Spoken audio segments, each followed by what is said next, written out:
I'm Riccobeatz Mr. 808, the baddest producer.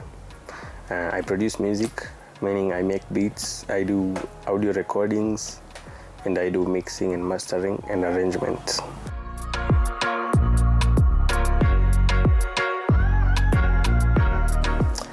I started production back in the year 2008.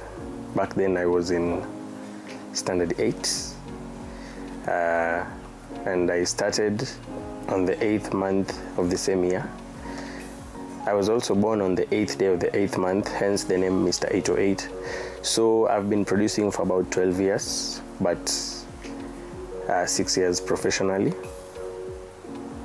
And in the process, I've managed to work with both upcoming and established artists, both in Kenya and outside the country.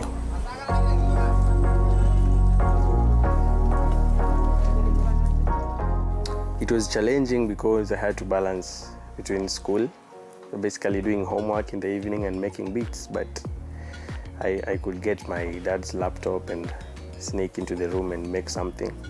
And I continued doing that throughout high school, just making beats throughout campus. And after campus, now I decided to venture into it fully. Yeah.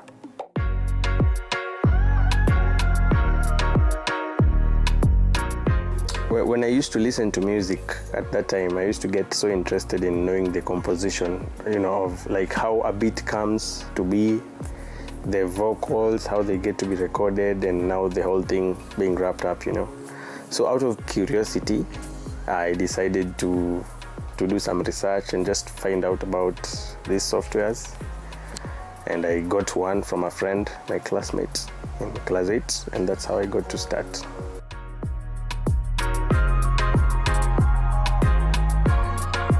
Initially, I was in primary, so I had to do more studies than any other thing. So of course, we would have some issues.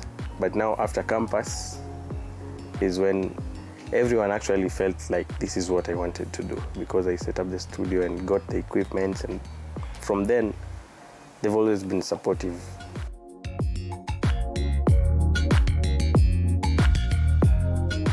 I thought I'd be an engineer back then, that was back in high school. When I got to campus, I wanted to be an economist. I did Bachelor of Economics.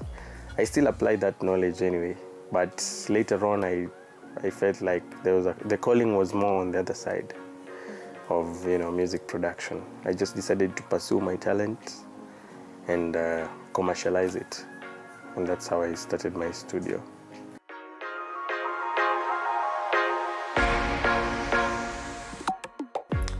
I've studied, but not formally.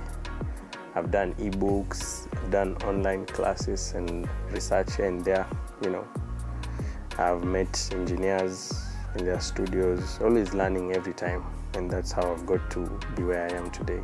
Constantly researching and studying, but not formally. Yeah.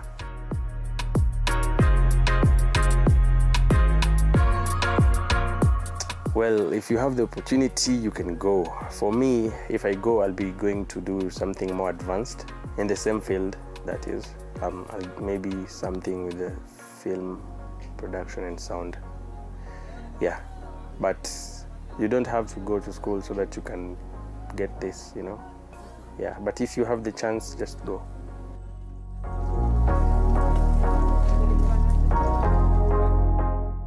No, I'm a musician forever.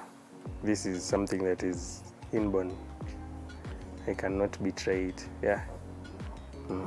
I can study other things, but I don't have to practice,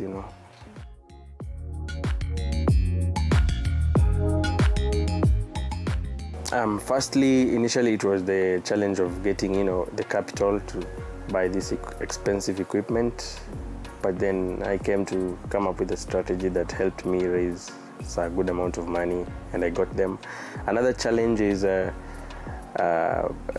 producers, they are not really, like, people don't really know of producers around. They just know the artists. So as a producer, you really need to work extra hard, you know, to get your sound out there, even to get to be noticed by those artists out there. You need to work extra hard. As you know, even in our country, we don't have awards for producers, you know. So we are mostly behind the scenes every time. Yeah, and that's something that the industry really needs to look at. Yeah.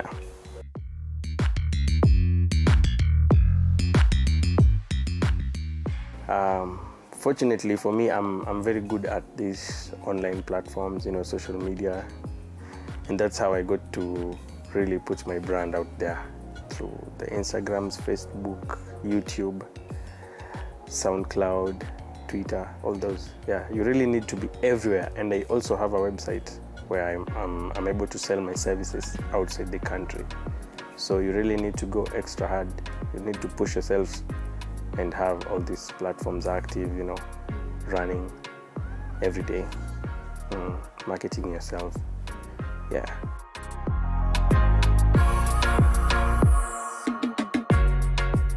For me, I had a strategy of saving half a million within a year, and I did it.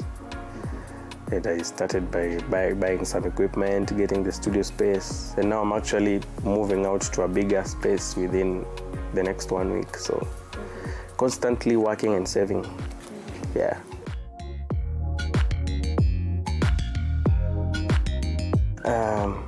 I tried working at the ministry's office, I think for 4 months, but I couldn't. It's too monotonous. It's boring. It's like you're programmed. You come in at 9, you leave at 5. I actually started making beats using my office computer, and over time, I just outgrew that. I just quit. Yeah.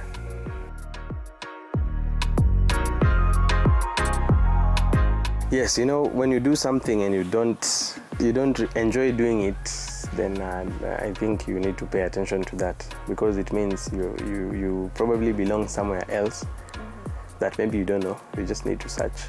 But for me, I was feeling like I knew where I wanted to be, and that was in the studio producing music. Yeah, somewhere around the music business. That's where I belong. That's what I believe. Yeah.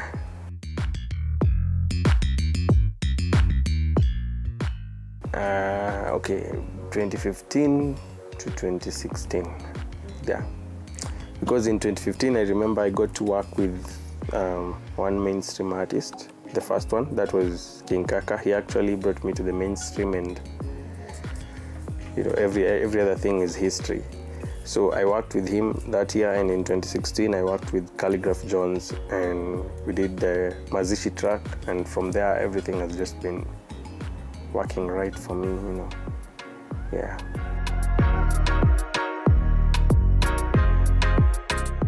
So you see, I used to make beats and soundtracks and post them on my social medias, and I used to tag them, and that's how I got his attention.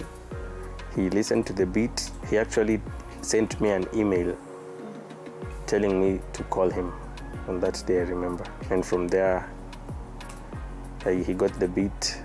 We made the deal, and he went to the studio, recorded it, shot the video, and it was out. And it was big.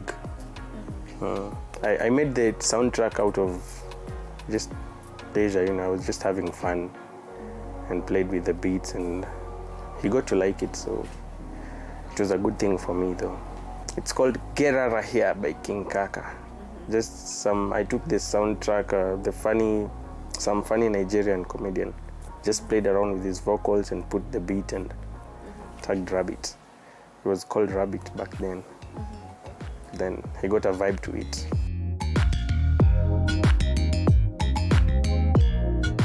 My first ever client, I was in Form 3 in 2011.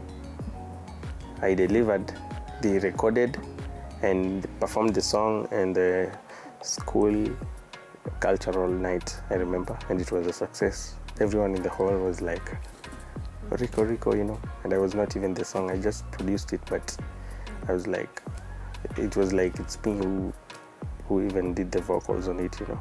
It was a good thing. Because of my tag, I had my producer tag at the beginning always. So That's when I used to feel, from then I used to feel that I really need to do this. I really need to pursue this in my life.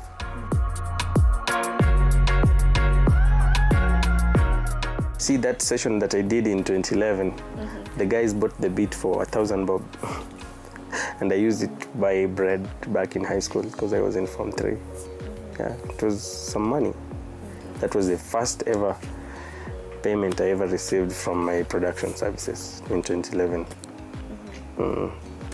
But then years later, you know, of course, my skill developed and I was able to meet different clients of different abilities, you know.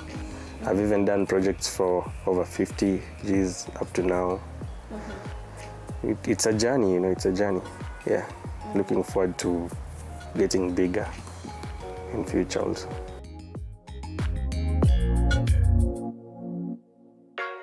Personally, I just feel like my life is music. Like every time I'm out there, things that, you know, happen around, I kind of try to relate them to, you know, any ideas that I can translate on the keyboard and produce something. So I'm inspired by what I go through every day, what I come to think of when I wake up, what I listen to.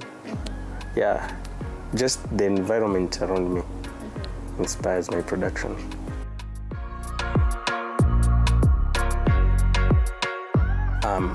Eric is one of my names, so I just converted it to Ricco, but then I realized there were so many Riccos around, so I removed the E and it was Ricco. That's how I got Riccobeatz back in 2011. Yeah.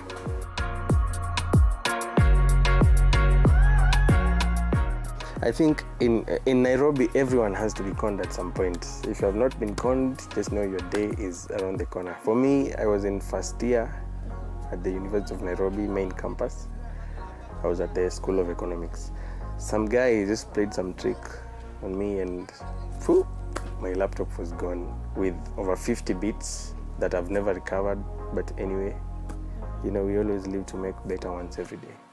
So I lost the laptop, my production tool with beats inside, but it is what it is.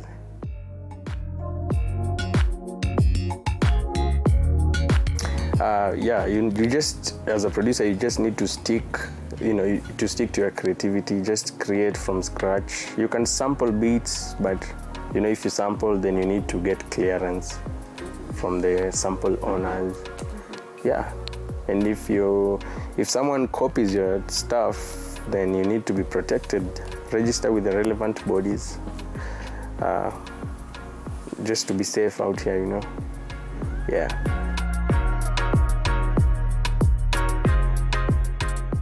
I'm the face. I do all the production. I have some assistant recording engineers, but I'm basically the executive producer here. Yes, but I make all the beats and do the arrangements, basically the creation, yeah. But I work with engineers from different places. Yeah, we work as a team. Videographers also work together with them. So it's a team, yeah.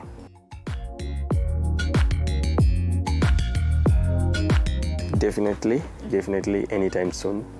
I'm planning to have more people come on board, you know, for marketing, even for video editing and shooting, for branding and PR, even a legal team. Yeah, the team is about to get bigger because now the business is getting bigger day by day. Yeah.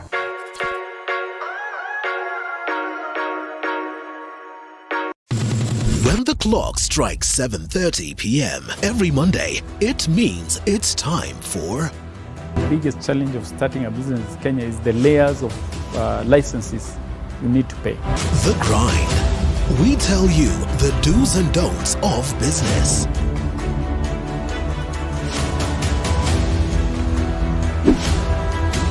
But the biggest fear was whether I'm going to make it in business or whether I'll lose my 150,000.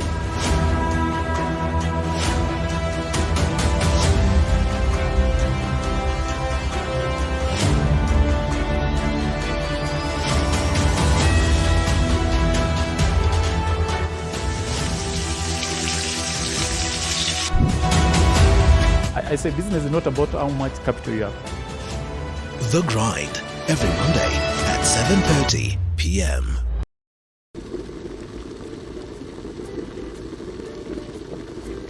It's been an amazing year in the kitchen here on the Throwdown. We brought you ugali and brown fish by Sophia. The tasty butter chicken from the classic Mayura restaurant. And the sweet Oreo cake dessert by Lillian.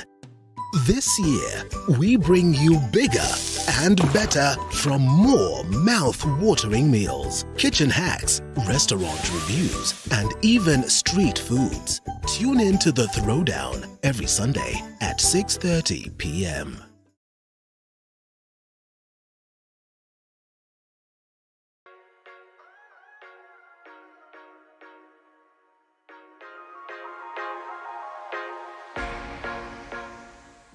Utawezana by FEMI and MEJJA. It has to be that one, because at the rate at which the song went viral, I've not produced such a song before. Yeah, it was good. The reception was good all over, to the artists, to the producer. It was a mega hit song. Very good experience.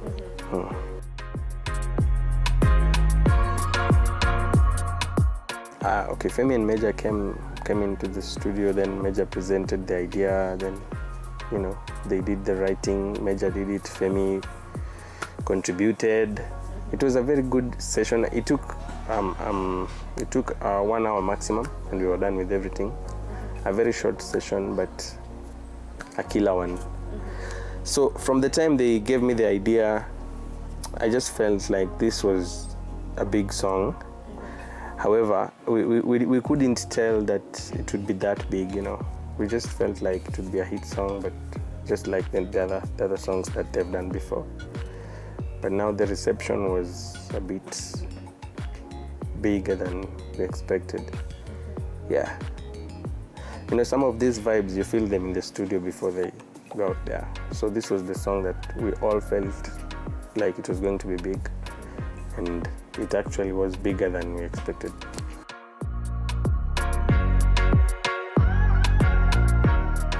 Somewhere so far that I cannot even see. It's somewhere just better, way better than I am today.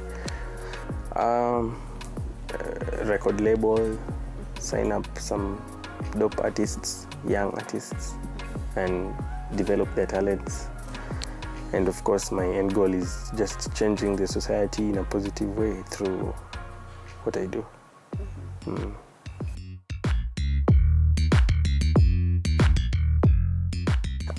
Well, upcoming artists just need more time. They need more attention because they probably haven't mastered their art.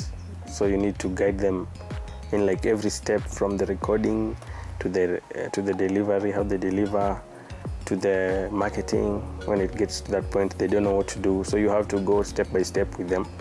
But for established artists, you know, they've been there, so work is a bit quick. They know what they want. They know the type of beats they like. They know how they flow. They have basically mastered the art. So the job gets quicker. Yeah, they know who to go to for videos, and when it comes to marketing, they know how to do it. So it's easier. I mean, the job is quicker. Yeah, that's the difference only.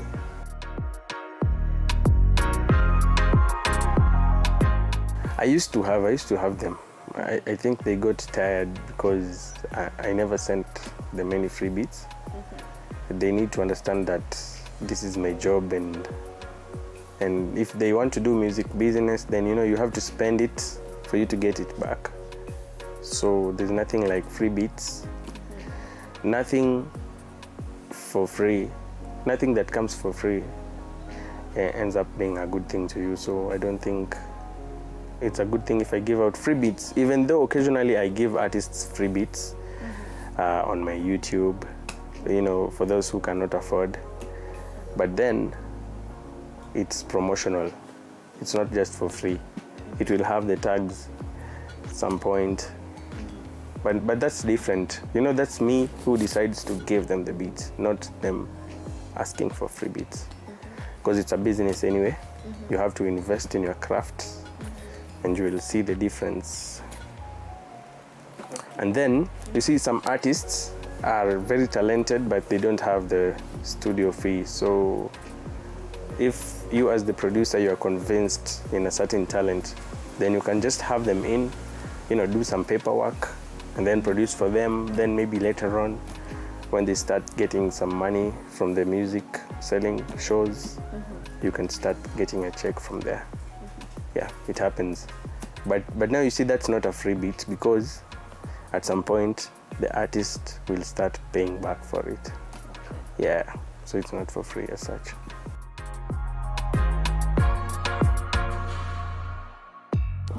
I wake up between 6 a.m. and 8 a.m. depending on the day and the activities that I have. I love doing some nature walks in the morning, just to get refreshed and maybe inspired, get some beat ideas out there. Then I'll have my first session at around 10 a.m. and the second one at around 2 p.m. Then by 5 p.m. I'm done with studio works.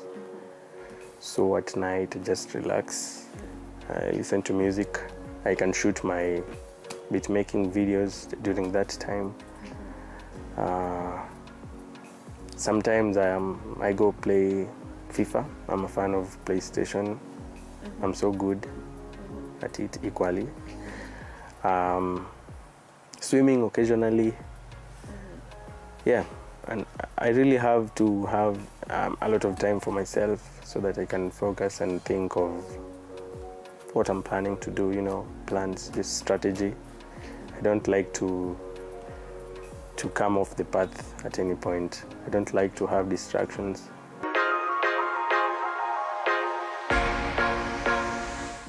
Anything that I live by. Well, me, I just know that you can achieve anything you want in this world if you just decide to put in work, you know, focus, commit, and believe. That's it. And pray a lot. Stay consistent. Stay healthy. Stay safe out there. Yeah.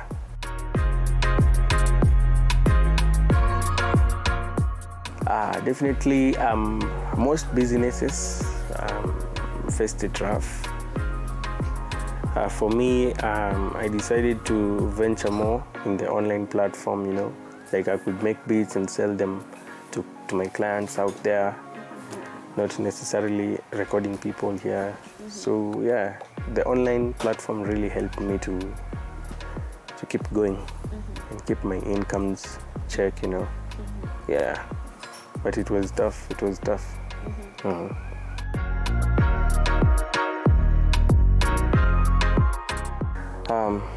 It's a good business, but you really need to do your research well and get yourself together before you start. You need capital, so don't rush. Just save up well. If you can access investors, do so. But most importantly, research first on matters, you know, in this space, so that you don't just come into it blindly. Just do some good research. Have confidence. Yeah, believe in yourself. You can do it.